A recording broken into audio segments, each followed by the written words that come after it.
Good day, and thank you for standing by. Welcome to the Brookfield Renewable Partners fourth quarter and full year 2025 results.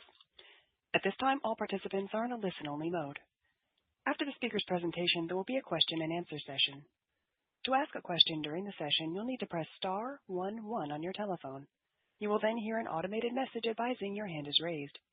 To withdraw your question, please press star 11 again. Please be advised that today's conference is being recorded. I'd now like to hand the conference over to your speaker today, Connor Teskey, Chief Executive Officer.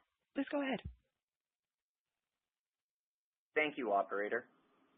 Good morning, everyone, and thank you for joining us for our fourth quarter 2025 conference call. Before we begin, we would like to remind you that a copy of our news release and investor supplement can be found on our website. We also want to remind you that we may make forward-looking statements on this call. These statements are subject to known and unknown risks, and our future results may differ materially. For more information, you are encouraged to review our regulatory filings available on SEDAR+, EDGAR, and on our website. On today's call, we will provide a review of our 2025 performance, share our perspectives on the energy market today, and provide an update on the growth outlook for our business. We will then turn the call over to Patrick, who will discuss our operating results and strong financial position, as well as outline how our increasingly differentiated access to capital is providing a clear advantage for our franchise today. He will then conclude our remarks with an update on our growing asset recycling program. Following our comments, we look forward to taking your questions. 2025 was another excellent year for our business.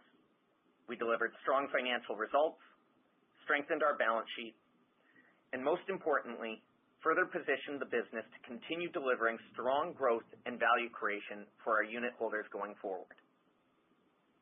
This past year, we delivered $2.01 of FFO per unit, up 10% year over year and in line with our long-term growth target, on the back of solid operating performance, expanded development activities, accretive acquisitions, and growing capital recycling. We deployed or committed a record $8.9 billion, or $1.9 billion in growth net to BEP, highlighted by the privatization of Neoen, our carve-out of Geronimo Power in the United States, and our increased investment in Isagen, one of our strongest performing businesses over the last decade. We were successful in advancing our various commercial priorities, signing contracts on over 9 gigawatts of generation capacity. We also continued to scale our development activities, bringing online over 8 gigawatts of new capacity globally, a record for our business. We delivered on our asset recycling targets, reaching agreements to sell assets generating $4.5 billion of proceeds, or $1.3 billion net to BEP, at returns above the high end of our targets.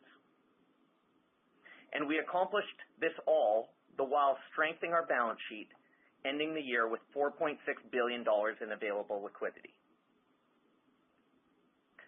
Stepping back and looking at the broader market today, it is now clear that power is a strategic priority around the world and is the bottleneck to growth for both governments and corporates.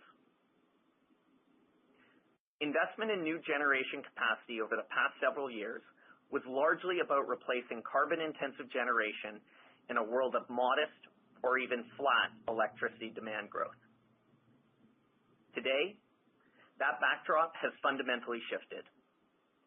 Energy demand is rising at a pace not seen in decades, driven by the multi-decade trends of electrification and renewed industrial activity. This demand growth is being further amplified by AI and the unprecedented investment and energy consumption from some of the largest companies in the world. As a result, we are not only transitioning the grid, but adding substantial net new generation for the first time in decades. Said another way, we have shifted from a period focused on energy transition to a period focused on energy addition. This shift is driving a move from incremental grid upgrades to large-scale expansion, prioritizing fast-to-deploy renewables, scale baseload generation and capacity to ensure reliability. Meeting this demand will require a mix of all the scale and efficient technologies over time. Solar and onshore wind will play a critical role given their speed to market and low cost. Hydro and nuclear are important for their baseload and scale, natural gas for its flexibility, and battery solutions will be critical for ensuring the reliability of grids going forward. In this evolving environment, we have deliberately positioned our business at the epicenter of many of these technologies, allowing us to capitalize on the rapidly expanding opportunity set, given our operating and development capabilities, strong partnerships, and significant access to capital. First, we are scaling our development of low-cost, fast-to-market solar and onshore wind to meet the accelerating demand for power in the near term. Over the past year, we commissioned a record amount of new solar and onshore wind capacity and are on track to reach a run rate of delivering roughly 10 gigawatts of new capacity per year by 2027, all while maintaining our disciplined approach to development. Second, against the backdrop of growing demand for reliable baseload power, we are well positioned in the current market through our operating hydro assets and our ownership of Westinghouse. As power systems require more scale baseload generation, flexibility, and enhanced reliability, the value of hydro is being recognized more than ever before. This has been highlighted by the execution of 3 20-year power purchase agreements at strong pricing with hyperscalers, a first for our business, as well as the signing of the framework agreement with Google to deliver up to 3 gigawatts of hydro generation in the United States. With respect to nuclear, only slightly more than 2 years ago, we invested in Westinghouse, gaining exposure to this critical technology for current and future electricity grids, given its scale and baseload characteristics. Our investment was underpinned by Westinghouse's highly contracted infrastructure-like cash flows from its fuel and maintenance business, its strong market share, and its leading and proven technology for large-scale nuclear power reactors. The current energy demand environment has reinvigorated the nuclear sector with increasing recognition of the role nuclear can play to enable economic growth and provide energy security. Perhaps the most impactful development for the sector is the recently announced landmark agreement with the U.S. government to deliver new nuclear reactors utilizing Westinghouse technology in the United States. This agreement delivers significant economic value to Westinghouse and BEP via the development of multiple reactors, and then through the long-term provision of fuel and maintenance services over the 80-plus year life of those reactors. A commitment of this scale provides long-term demand certainty, helping unlock supply chain investment and positions Westinghouse to expand deployment well beyond this initial program to both corporates and governments in the U.S. and internationally. Since signing this agreement, all parties have been working to progress the sites to construction as quickly as possible, largely focusing on site selection and the ordering of long lead time items. Against this backdrop and the known development timeline for nuclear, the limited new hydro capacity available, and the growing backlog for natural gas plants, we are seeing batteries play an increasingly important role in the near term, with their importance set to grow over time as additional low-cost renewables come online. Battery costs have declined by an astonishing 95% since 2010, following a trajectory similar to solar panels a decade ago. And we see a growing opportunity to deploy this technology on a contracted basis at strong risk-adjusted returns.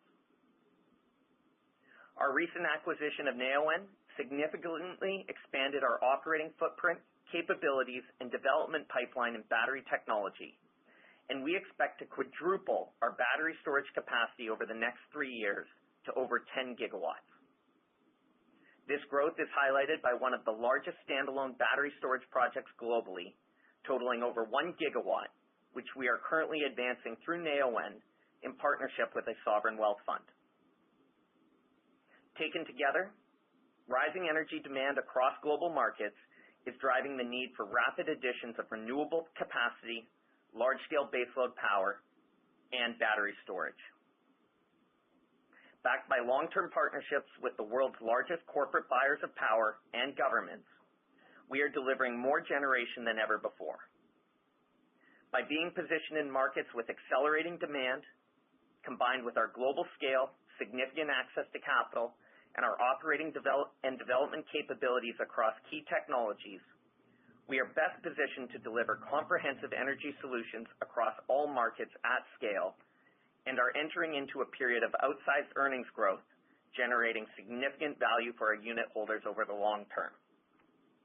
And with that, I'll pass it on to Patrick to discuss our operating results, our diverse sources of scale capital, our balance sheet, as well as our recent capital recycling initiatives. Thanks, Connor, and good morning to everyone on the call. As Connor noted at the outset of his remarks, 2025 was a strong year across almost every metric, with the business delivering 10% FFO per unit growth, achieving our target while maintaining our best-in-class balance sheet and further positioning ourselves to generate significant growth and value going forward.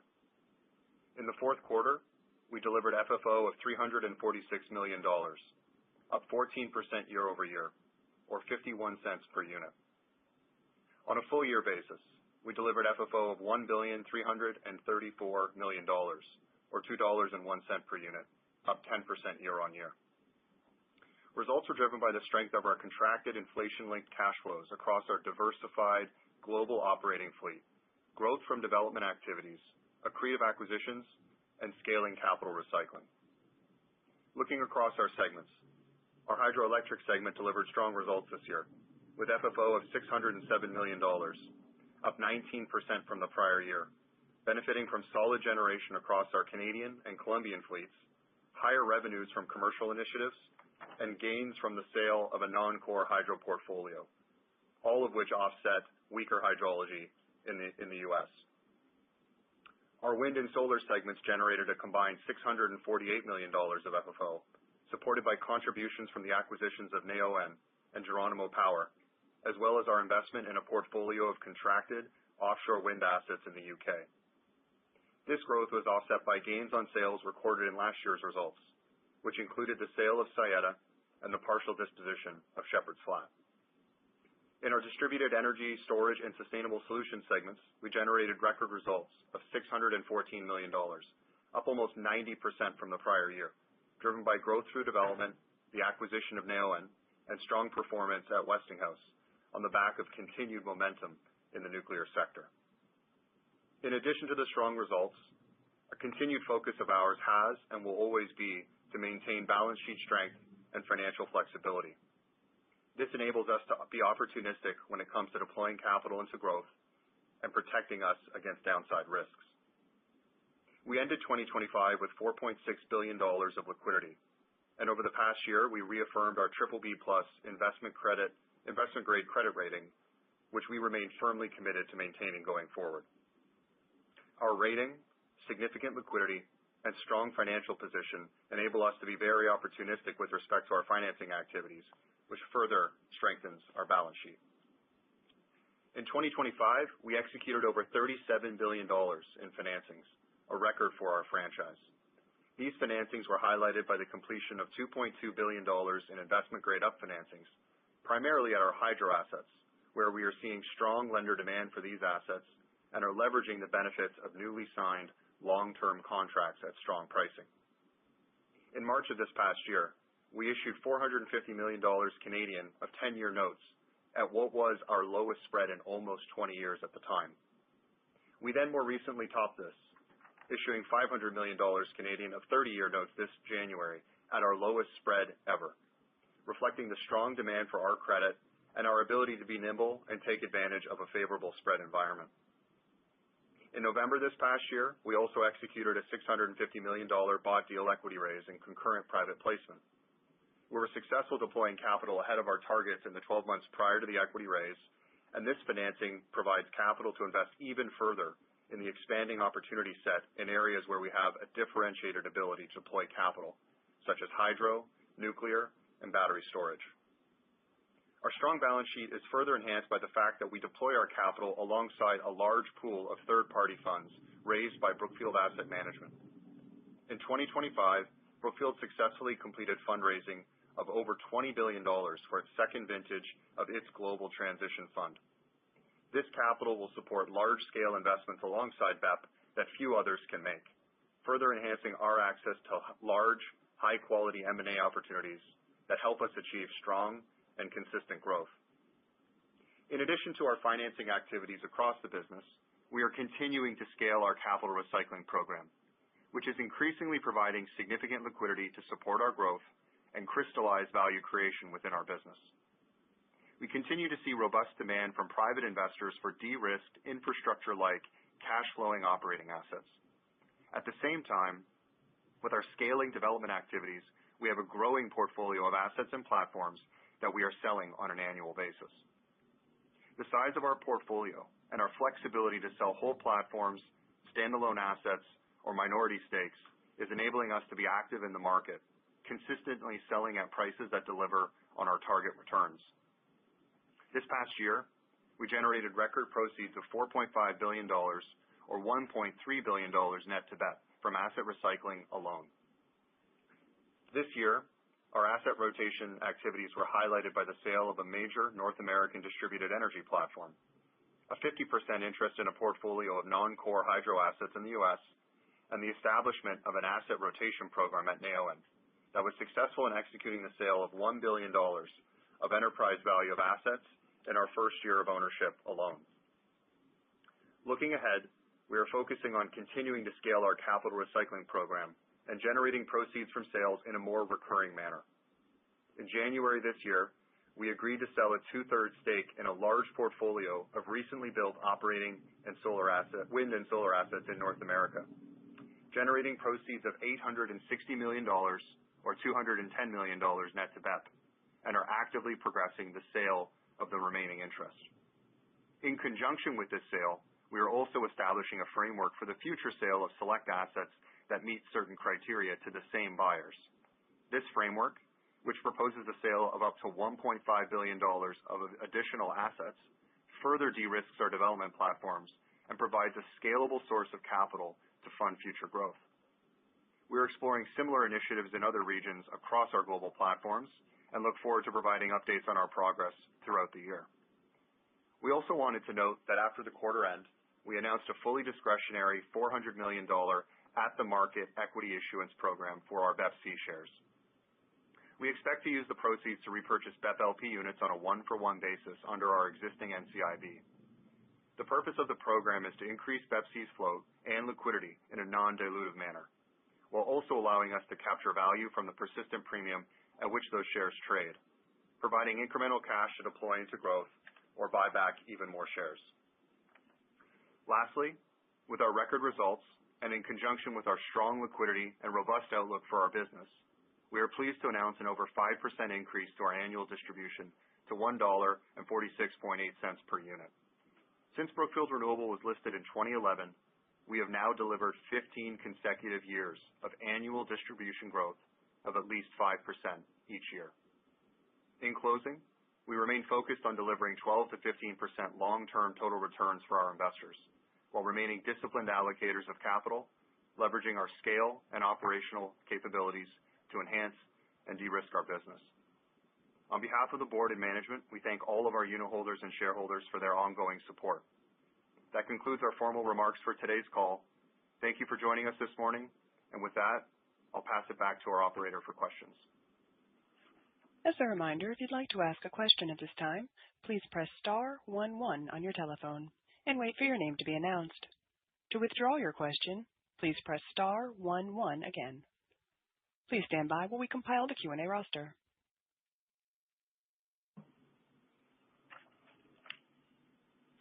Our first question comes from Sean Stewart with TD Cowen.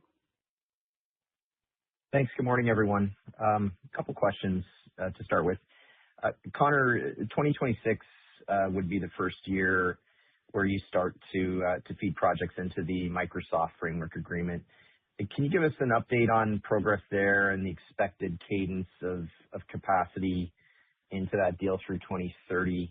How is that advancing at this point? Good morning, Sean.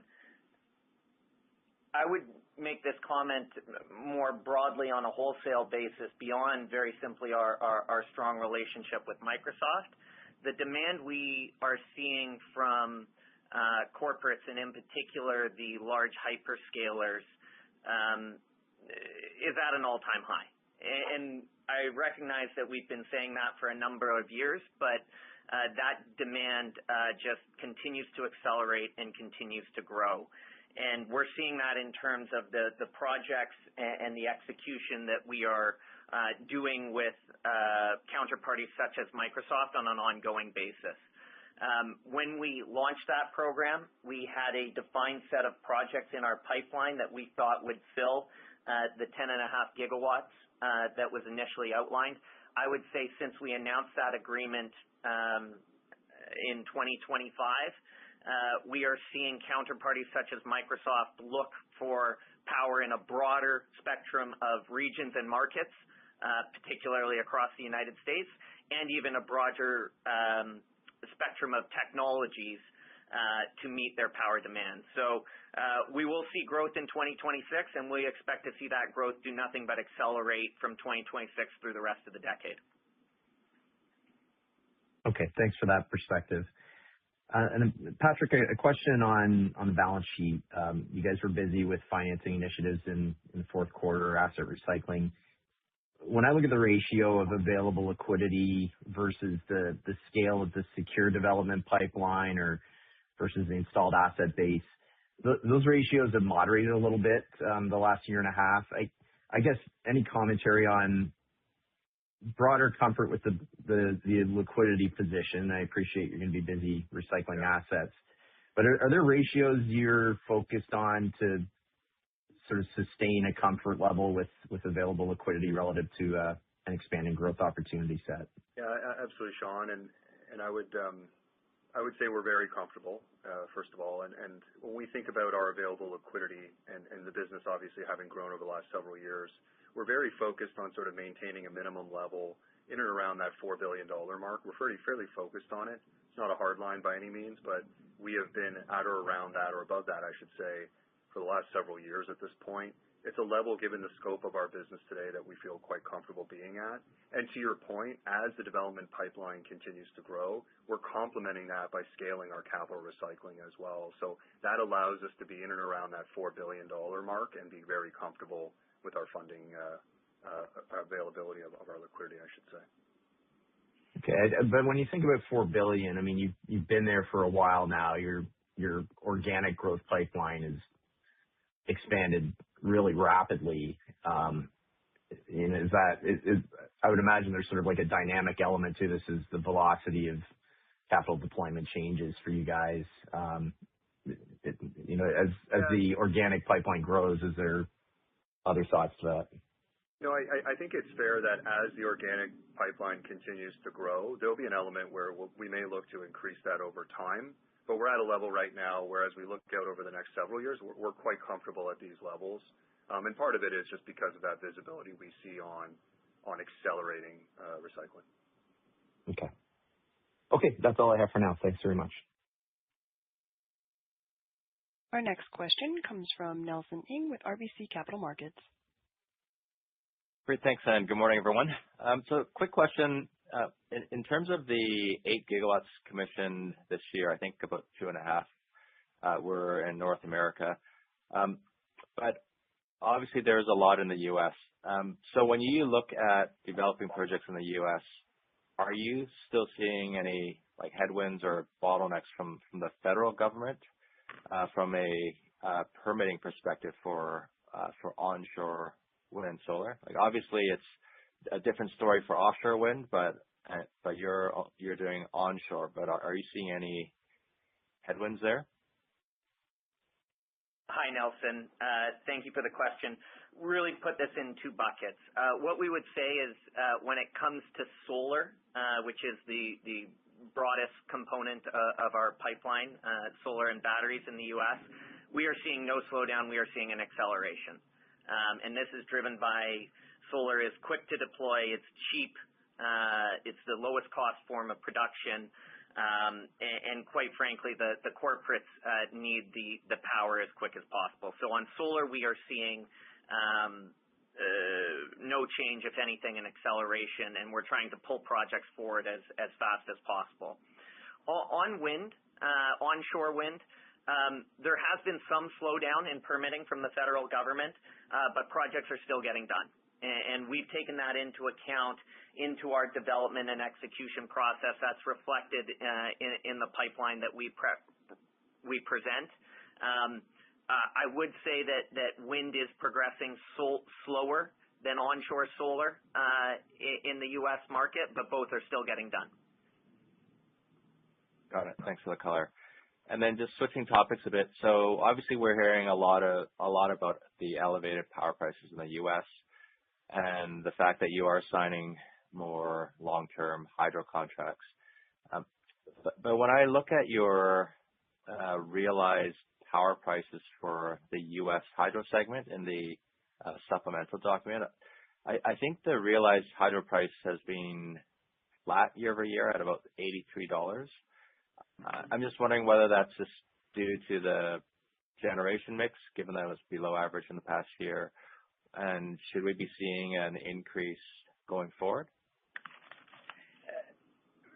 You should see an increase going forward, and there's a lot of different dynamics that flow through those numbers, but the overarching point to be made is the scarcity value of hydroelectric power is at an all-time high right now, and it perhaps gets glossed over in the breadth of our broader business, but the three contracts, 20-year take-or-pay PPAs, inflation-linked with some of the largest corporates around the world from our perpetual hydro assets. We have never seen demand of that scale at the prices we have seen in, I'd say, the last year, but in particular in the last 6 months. And as those contracts get layered in, some of those contracts don't start immediately. They start in a couple years when the existing contracts roll off. You will begin to see higher achieved contracted power prices across our hydro portfolio. Great, thanks. And I'll try to squeeze in one more question. In terms of capital recycling, you guys mentioned that you have a potential framework to sell an additional $1.5 billion to some buyers, to some existing buyers. So when you look at recycling assets, how much of your customers or how much of the buyers are essentially repeat customers, and should that streamline your asset recycling process going forward? Short answer, yes, but let me provide a little bit more color. Since we started to grow our development business, I would say in 2019 or 2020, our capital recycling activities have understandably grown on a similar trajectory, but probably on a 3-ish year lagged basis, the time it takes to pull a project out of the ground. As a result, over the past 2 or 3 years, our asset recycling proceeds have become a very consistent, recurring, predictable source of both funding and earnings for our business. And given the trajectory of our development activities and the visibility of our pipeline today, we would expect this activity to continue going forward, with 2026 being no different. Then when it comes to the recent, we will call them frameworks we've set up in terms of asset recycling, similar to in the past how we have raised capital to facilitate a greater level of deployment into growth, we think about this as raising capital to facilitate a greater amount of capital recycling in the business. And we're pretty excited about what we've designed and executed here, because what these frameworks, and we've executed one and we're pursuing others in different regions around the world that we would hope to execute in the near term. What we have done is we would say we have created almost a framework or a program to recycle newly built assets at scale quickly on a recurring basis. And the impact to our business is it significantly de-risks our development platforms around the world and the business plans we're seeking to execute, and it significantly de-risks our capital recycling and funding plans for our business for the next several years. I will go out on a limb and say I think this is going to be a huge differentiator for our franchise. Yes, we've signed one since the end of the year, focused on North America, but we expect to sign others in the near term here, and these are very significant in terms of scale. And not only are they going to provide an accretive source of funding for our business, they significantly de-risk our development activities that continue to grow. Great news. Thanks for the color. I'll leave it there. Our next question comes from Robert Hope with Scotiabank. Morning, everyone. So at the recent Investor Day, you spoke quite bullishly about the battery outlook, and I believe you commented that it could be 7 gigs in a couple of years, and today you're saying it could be 10 gigs. Is the accelerating development pipeline here or an increasingly bullish outlook here in part due to the fact that you're seeing larger opportunities? You know, the 1 gigawatt battery project for the Sovereign Wealth Fund, is this indicative of where you think development is going, larger projects to ensure reliability for the grid? Yes. And hi, Rob. The short answer is yes. Make no mistake, batteries are the fastest growing part of our platform today, and we expect that to continue. But what this is really driven by is the simple fact that battery costs have come down so dramatically over the last decade. They've come down more than 60% over the last 24 months. And as a result, they are becoming an increasingly economic solution in more and more markets around the world. This dynamic continues. Costs continue to go down. Technology advances continue to be made. And therefore, we are seeing batteries as a potential solution in more and more of our projects and in more and more of our markets. The other thing we would highlight is we do all think at Brookfield Renewable, think about battery development probably a little bit different than generation development because it can be executed faster. Much of the equipment shows up pre-built on site, and because batteries and energy storage reduce grid congestion as opposed to add to it, there is significant incentive from grids to bring batteries online faster. Therefore, yes, we have accelerated or increased our outlook for batteries, but it's very simply just a reflection of what we're seeing across our business and what we're doing with our Sovereign Wealth Fund partner. We would expect to do other similar projects like that going forward. I appreciate that. And then maybe turning over to the M&A environment, you've been very successful monetizing assets, but on the other side, acquiring assets, what does that environment look like in a rising price environment as well as the power addition environment? So perhaps I'll almost tie this back to Patrick's answer on funding a little bit. We've always been very opportunistic in terms of funding our business, and right now we see scale capital as an increasing competitive advantage in today's market, and we see a very constructive market for deployment into growth. This is why we took the decision earlier this year to strengthen our already very strong capital and balance sheet position, because we do believe we are at the start of a period of very attractive deployment into growth and M&A, and very simply a broader consolidation of our space where we think we can play a very significant role.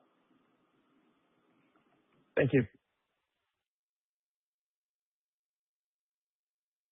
Next question comes from the line of Baltej Sidhu with National Bank of Canada. Thank you, and good morning, everyone. So, Connor, just given that renewable infrastructure valuations remain compressed, and you've noted the largely U.S.-based development pipeline, where are you seeing the most attractive risk-adjusted opportunities today? Is it operating assets, late-stage development, or early-stage platforms? And how do you think that mix will evolve looking into 2026? The opportunities we are seeing are pretty broad-based around the world, but perhaps to focus on a few themes that we are seeing right now, I would perhaps highlight three where we're seeing the greatest volume of opportunities that we view as attractive. Absolutely, yes, public companies. That would be number one in the current environment.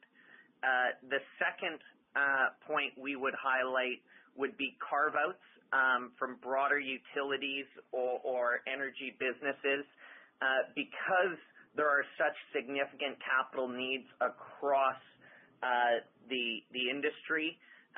Market participants are needing to choose where they will allocate their capital budgets. And to put it bluntly, some market participants can't fund 100% of the opportunities they have at their disposal, and therefore they may look to sell divisions that they don't expect to fund all the growth opportunities in, and that could be an opportunity with us given our robust capital position. The last point we would make is we are seeing a unique dynamic in the developer market, where we are seeing a bifurcation between what we would call high-quality developers and maybe less high-quality developers. High-quality developers price at an absolute premium in today's environment, given the growth trajectory of electricity demand and the value of projects that can be pulled out of the ground. However, developers that maybe don't have scale capabilities to navigate the current environment, but do have large pipelines of projects, we are seeing more attractive pricing at that end of the market and would expect to be active there in order to add projects to our pipeline that we can then contract with the demand we're seeing from our customers. Thanks for the cover. Just one more for me. Just on the CSV of hydros that you had alluded to and speaking towards the Google HFA, which could see you potentially acquiring additional hydros to facilitate the entirety of the 3 gigawatts. What are you seeing in the market, and how are you thinking about it just looking forward in that regard? Sure. What we would say when it comes to hydros is it very much depends on location. As mentioned, we've seen really strong demand for our hydros and premium valuations, both in contracts and in assets in markets in the U.S. like PJM and MISO. And our activities in 2025 reflect that. However, what I would say is what we are seeing is the off-takers of these hydro assets increasingly looking now beyond those two markets, which have really been their focus, I would say, for the last 2 years. Therefore, when we look to potentially acquire assets, we're probably looking for assets in these markets that have been viewed as non-core in the past, where we can acquire assets, execute operational improvement programs, and recontract them under our framework agreements. But the biggest point I would say is it's very location specific. Great. Thank you. Our next question comes from Benjamin Pham with BMO. Hi, thanks. Good morning. I wanted to ask a couple of questions. You mentioned the battery storage opportunity. I'm curious, a couple of things. Is the plan mostly greenfield development?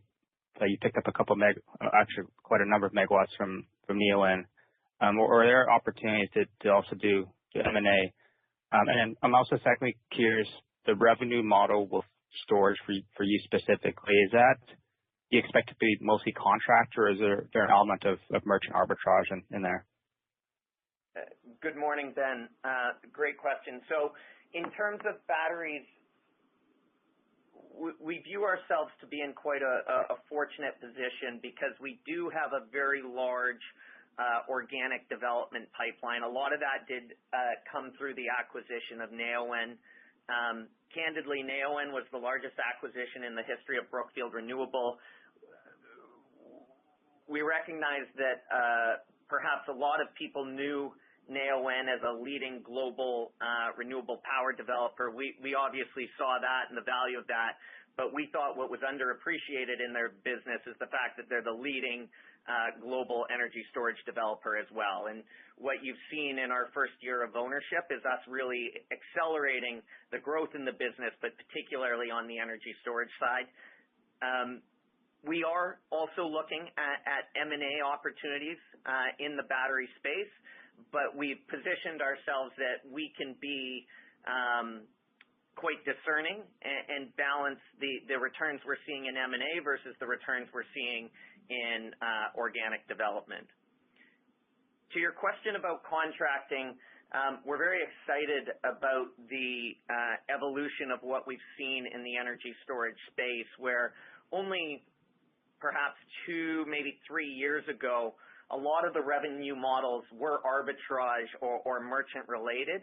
Increasingly, what we are seeing is long-term tolling or almost take-or-pay capacity contracts on newly built battery assets. And very simply, as an example of the large project that Neoen is pursuing, that would be on a 100% contracted basis for the entire life of those assets. So a development and revenue profile very much in line with or potentially even stronger than what we do all day, every day on the wind and solar side. Okay, understood. Thanks for that.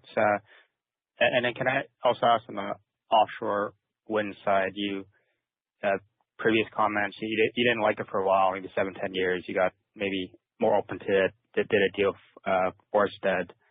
Where does Brookfield stand today then on offshore wind? Understandably, it would be very market specific, but we are seeing some markets, we won't bury the lead here, Europe in particular, increasingly more constructive from an offshore wind perspective. And we are evaluating opportunities in the space there. That being said, as with everything, we will compare the investment profile and the risk return we see in those opportunities versus what we see elsewhere in the portfolio, and only pursue them if we think we're being appropriately compensated. Okay, if I may, to follow up on that, there's been maybe a trend of offshore wind assets in Europe as they reach end of contract life to become more merchant-like. Is that something that maybe Brookfield could opportunistically take advantage of? Certainly, and in particular, if we could bring our contracting to bear such that we could acquire those assets based on a merchant profile, but bring our power marketing capabilities to quickly de-risk them through a new long-term contract. Yes, that's absolutely something we would look at. We would be clear that we've seen a couple of those opportunities, but it's not the largest opportunity set in the world today. Okay, understood. Okay, thanks, Connor. Our next question comes from Anthony Crowdell with Mizuho. Hey, good morning, Connor. Just a quick one, follow up maybe on the previous question or 2 questions ago on PJM. Just several weeks ago, the Trump administration created that backstop auction, which is very light on details. I'm just curious if you think that plays maybe or pushes hyperscalers to focus more on Brookfield Renewable's development side, where you bring a new generation in, or the company could be opportunistic with some repricing some existing generation. Good morning. So the activity and the announcements around PJM, we very much see this as simply a reflection of the demand for energy and, quite frankly, how tight the system has become, in particular in markets with the highest levels of energy demand growth. We've been saying for years that this supply-demand imbalance has been growing materially, and this inevitable evolution leads to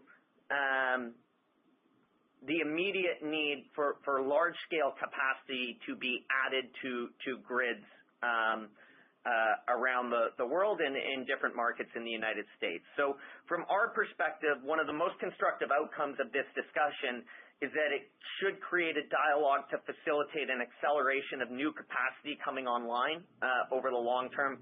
That's obviously incredible for the market, and it's incredible for our business given our large pipeline of development opportunities.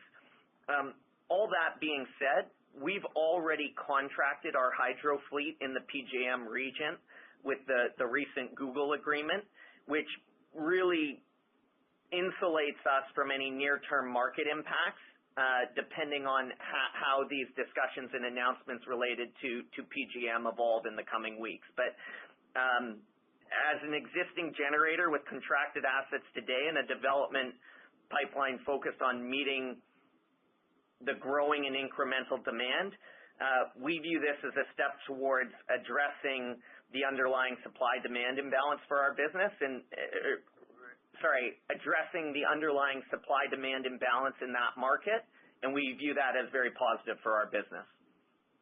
Great. Thanks for taking my question. That concludes today's question and answer session. I'd like to turn the call back to Connor Teskey for closing remarks. Great. Well, thank you, everyone, for joining our Q4 conference call. We appreciate your continued support and interest in Brookfield Renewable, and we look forward to providing an update after Q1. Thank you, and have a great day. This concludes today's conference call. Thank you for participating. You may now disconnect.